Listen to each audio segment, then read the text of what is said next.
During the summer, tourists flock to the island of Sodor to explore the lakes and hills while travelling behind the little engines. Needless to say, the engines themselves would be very busy, moving backwards and forwards with their coaches.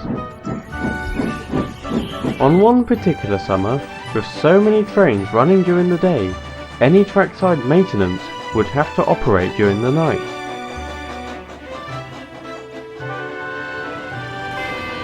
Rusty didn't mind this at first, but soon the longer hours of work began to take its toll on him. One evening, he was stuck in the yard, trying to start up. A workman was examining his engine. I'm not sure anything can be done tonight, sir. Even if you do get him working now, there's no telling how long he'll last. I understand. Looks like one of the steam engines will have to take your place, Rusty. At least this means you can have a well-earned rest.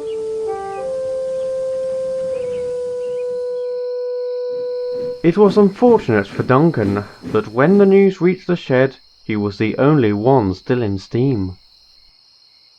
Oh great, I'm so ready for this. It's not like I've been working endlessly from morning to now, with loud, irritating passengers as they go on and on about how lovely the weather has been. So in short, it's been business as usual. We'll need to wait a while. I've got to get a lamp. I shan't be long. Also, I have to wait for a stupid little box before I begin? How wonderful. What are you talking about, Duncan? You should know how essential a lamp is to a job like this. Quite right, Sandal. How would you be able to see? My eyes can adjust to the dark. It takes a while, but it works. Oh yes, you can partially see, but that's not enough. A lamp is an engine's greatest asset during night work, and any ignorance towards it is a very foolish thing. Duncan and Skarloey were taken aback by this. I must admit, I wouldn't expect to hear something like that from you. I know I'm not exactly the wise kind, Skarloey, but there are things I value greatly, and a lamp is one of them. And who told you such nonsense? My brother, Duncan. You mean Sir Hayden on the Taliflin? No, another brother of mine. Since you're waiting, Duncan, why don't I tell you a story about him? If I must. I would like to hear it. Very well. And this was Sir Handel's story.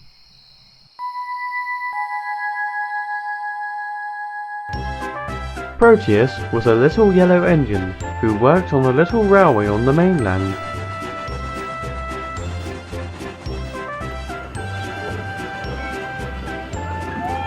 He was the only engine on the line, pulling passengers and goods every day. He was always busy, but rarely overworked, and there would often be changes to improve the line and his work. One afternoon, Proteus was getting ready for his next train when his driver came up. He had important news. The quarry has been getting out more slate than expected over the last few days, so in order to get it all out, there will be 2 extra stone trains running through the night. Through the night? But it's going to be all cold and difficult to see a thing. Can't we take them during the evening? We have a passenger train in the evening. We can't do that and 2 trains around it. Besides, we can use your lamp at last. I don't think we've touched it since you arrived here. Proteus sighed as he left the shed.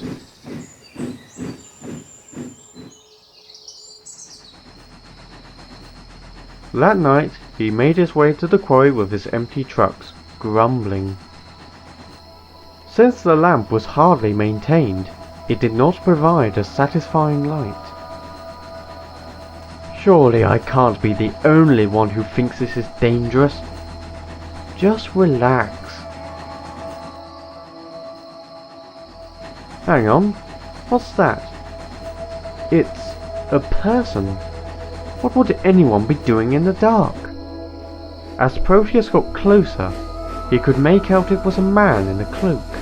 and in his hand was a lamp. Excuse me, but what are you doing out here? Oh, hello. I was just having a little nightly walk. In the dark? Well, I've got this lamp with me, but it broke just as I was walking home. I knew it would happen tonight and did try to fix it before coming out here, and it was fine at that point. I should have taken my spare one with me. At least your lamp is working fine. Only just. Can we help you? Maybe give you a lift? Oh, that's very kind of you. My house is near the level crossing just back down the line. Though you seem to be going the other direction. Oh, we just need to pick up some slate, but we can drop you off on the way back. Thank you. The man entered the cab, and Proteus was on his way again.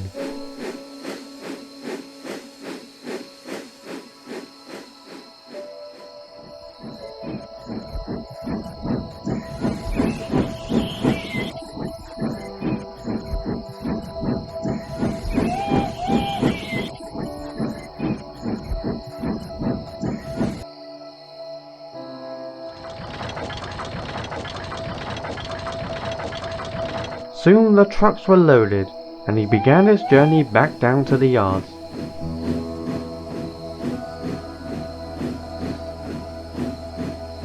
But he remembered to stop at the level crossing. Thank you, you two. I'll be seeing you around, and Proteus, make sure your lamp is sorted soon. Wouldn't want an accident now. Oh, you and I both.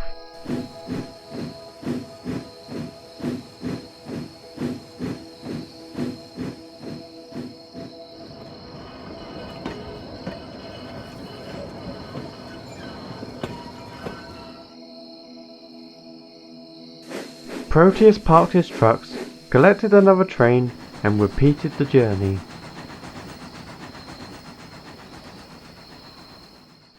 The next morning, the driver told the station master about their eventful night. Oh, I know who you mean. He comes round here sometimes to catch a train. Very strange person, you know. The way I hear it, he's apparently a prophet. A prophet? What is that? Well, from what I understand, prophets are basically ordinary people, except for one thing. They are capable of communicating with supernatural beings who give them messages, and they tell other people those messages on behalf of them. What kind of messages? Messages that can tell the future accurately, with no detail wrong. Apparently. Sounds rather silly if you ask me. Well, I never said I believed in it, did I? Just then, the guard blew his whistle, and Proteus departed.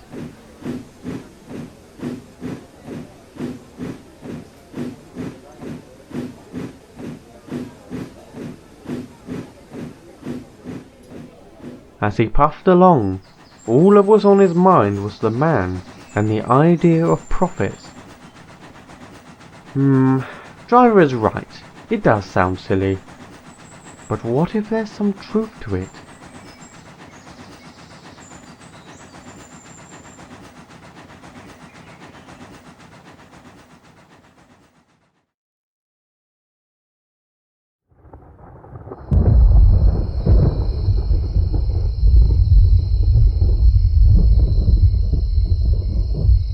Night was once again above the little engine, along with stormy clouds, and just like last time, he was getting ready for his trip to the quarry. Well, we haven't been able to sort your lamp out, but it should be fine for a little while longer. Oh, I hope so.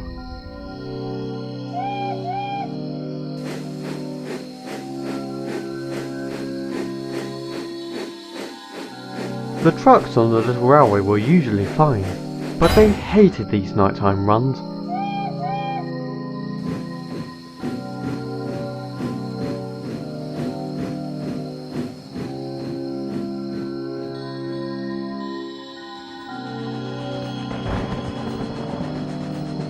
As the train trundled along, something in the distance caught Proteus's attention.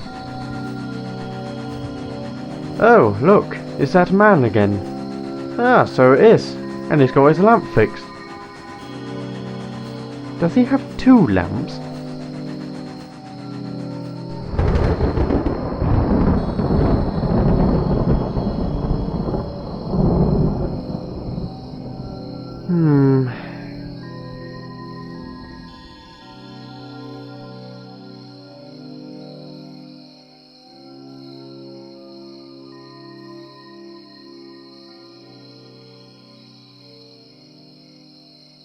Not long after he was out of sight, there was a fierce bang of thunder, and then suddenly there was a flash as a tree was struck by lightning. The line was blocked.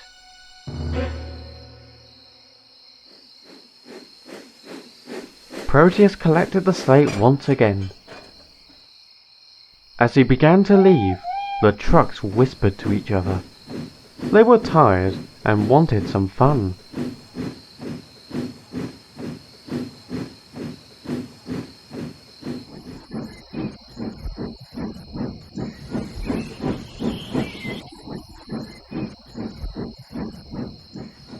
Proteus was making good time. His lamp was working, the storm wasn't too much of a bother, and everything was fine. Or so he thought. Now! The truck surged forward, pushing Proteus at a dangerous speed. Before he or his driver could react, there was more trouble. My lamp! On! Help! I can't see! His driver slammed on the brakes, and Proteus squeaked along the track, but it didn't seem to be enough.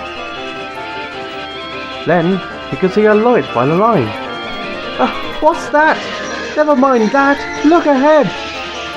Oh, horrors! Proteus shut his eyes and put every ounce of strength against the truck.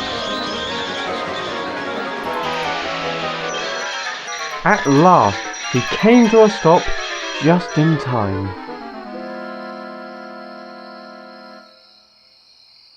He was relieved, confused, shaken, and cross. What were you doing? We all could have been smashed to pieces if I hadn't stopped. The trucks, realizing what they nearly done, felt great shame. The driver went to the source of the light and returned. Look, it's the lamp we saw last night with the man. Well, what was it doing out here? He couldn't have lost it. He would easily be able to find it. Then that means he must have left it here. But why? Proteus thought hard. It didn't seem to add up. Then he remembered what the station master had said. You don't think he knew this would happen? That the tree would fall over, so he left the lamp so we could... But that would only be necessary if our lamp broke on this night, which he couldn't have known. Could he? For a moment, no one knew what to say.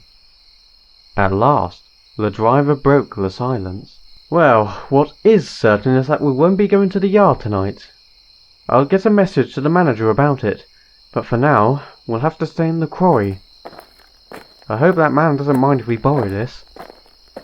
The driver placed the lamp on the last truck, and Proteus reversed back to the quarry.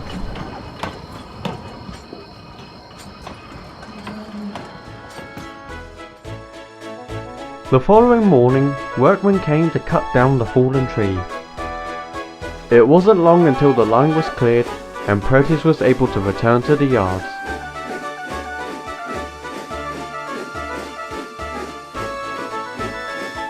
He left the slate trucks and hurried to fetch his coaches.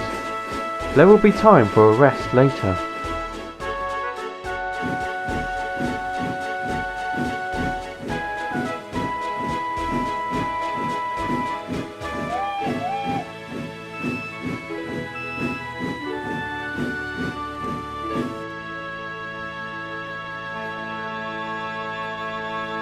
As he sat in the station, he saw a familiar face. Ah, good morning. glad to see you in one piece. Yes. Since you're here, I don't suppose this belongs to you? Ah, yes. Did it help you? As a matter of fact, it did. Allowed me to see a fallen tree when my own lamp broke.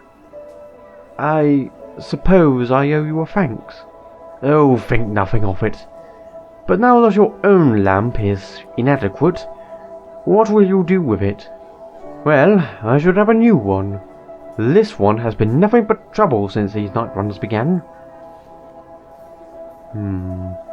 I tell you what, why don't you keep this one? Really? But a lamp is an engine's greatest guide during the night, and since this one saved your life, you should have it by you at all times. Well, if you're sure, consider it also as a thank you for helping me get home. You're welcome, and thank you. I promise I will take care of it. I know it will be looked after for years to come. Farewell, Proteus.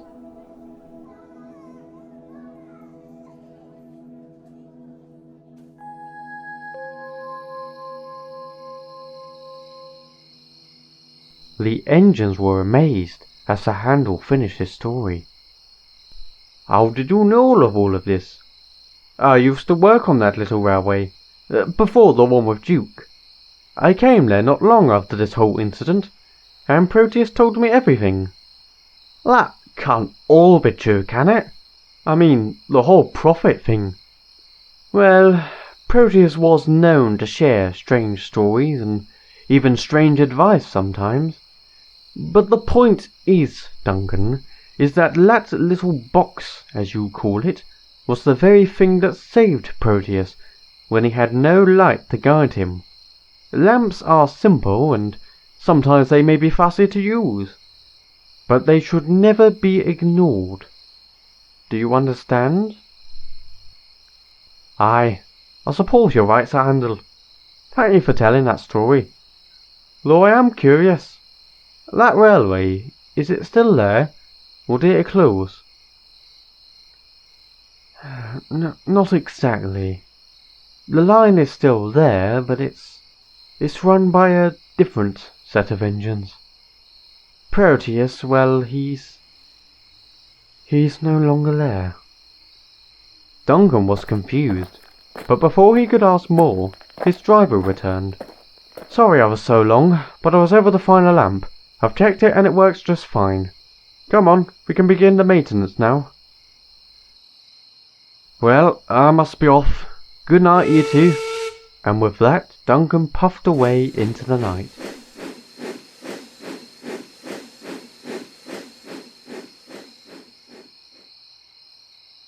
Sir Handel looked up at the stars, deep in thought. Skarloey wanted to know what was wrong, but when he remembered his tone earlier, what became of his brother was obvious, and so he remained respectfully silent.